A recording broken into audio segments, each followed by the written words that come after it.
Catus, Maximus here. This time I'm going to review the Harbor Freight's mini toolbox, and people have been losing their minds. I guess these came out like 6 months ago or something like that, and none have been in the store until this one showed up.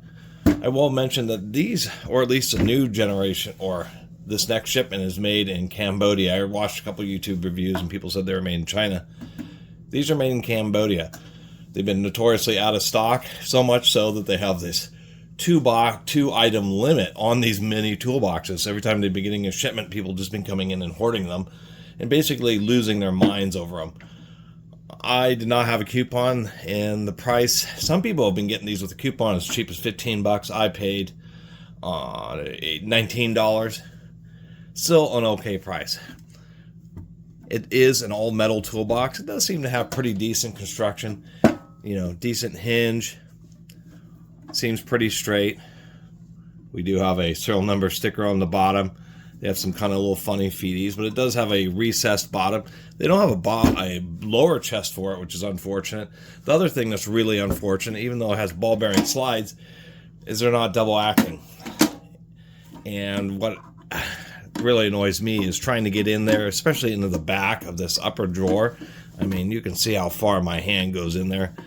Pretty difficult to access. I don't want to have to snap and break my fingers, but just to be able to access the drawer. So even though people have been like, wow, it has ball bearing slides, friction slides on small toolboxes, it's almost an irrelevant difference. Friction slides can be much narrower so that you can have this is a single action because there's just a single slide that moves. Double actions have the intermediate piece, so the drawers can open all the way. Harbor Freight could have done that on this. They didn't. I think Pitt is another Chinese brand, and then there are, like, Snap-on has one. There's also been little miniature novelty toolboxes. So anyway, the other thing I think that they kind of missed out on is this upper area is really shallow, like 1 inch. And usually when you have a box like this, the upper portion is the deepest, allowing you to bulk your items. And then in this case, you have a slightly deeper drawer, which is a little easier to access just because you have more vertical space there. But you have a couple smaller drawers and then a big area on top. And then in this case, it's like the opposite. The area on top is the thinnest. Even though they roll the edges on the lid here, they didn't even put like a little triangle gusset or something on this. So, if it ever does get dropped and the lid kind of goes off to the side, it may kind of want to sink in past this edge. I don't think it's a big deal at all in a little mini toolbox. But nonetheless, it's something I wanted to point out. So as far as me, I bought this simply to make a video about it. It's kind of a novelty item, but I guess I'm just not as enamored with it as so many other people. Well, I'll probably put it on my desk and, put some pencils or pens or something like that into it. But it's not like, the OG, this is a slightly larger version, but Kennedy was always the machinist toolboxes. There were a few other brands, of course.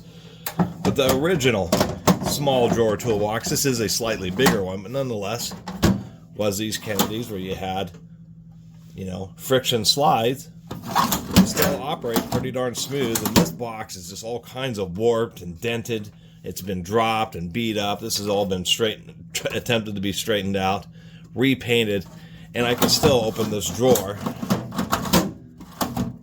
relatively easily just by pulling on one side without ball bearing slides. And so the original box, it had all the little drawers, all the little sizes that you want. Thin drawers, half width deep drawers, little stacks of thin drawers, and by the way, they open all the way so that's easy to access them. That's kind of what I compare it to. And I only paid 15 bucks for this Kennedy, so I got a smoke, even though it's beat up, it's still a pretty good deal. And to really give you an idea how thin it is, what we have is like one of these thicker Blu-ray cases when they hold more than 6 discs. Not very thick, but it is still too thick to fit in the top of this thing, which is really saying something. And because of the angle, the steep angle of this shallow drawer, even though this upper drawer technically has enough thickness to hold this object, it gets bound up and I can't flip it under this big lip here, which I thought was an amusing way of demonstrating it's only the big drawer. Oh, I see. The drawer isn't even big enough to hold a Blu-ray case. How nice.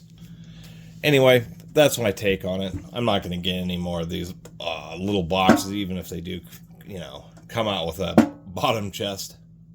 I just find it too annoying to have. I really, you know, on my large Harbor Freight U.S. General toolbox, my 44-inch, the drawers also don't open quite all the way. This is what I mean on like this big U.S. General, and I find it just absolutely frustrating, because if you have one thing that you need to get from the back, it's now trapped and you got to pull everything forward just to get access to it. I never understood why Harbor Freight does that. Maybe the little snap-on or little Pit brand one's a little bit better, but I think Harbor Freight could make a few improvements to future versions. Anyway, thanks for watching.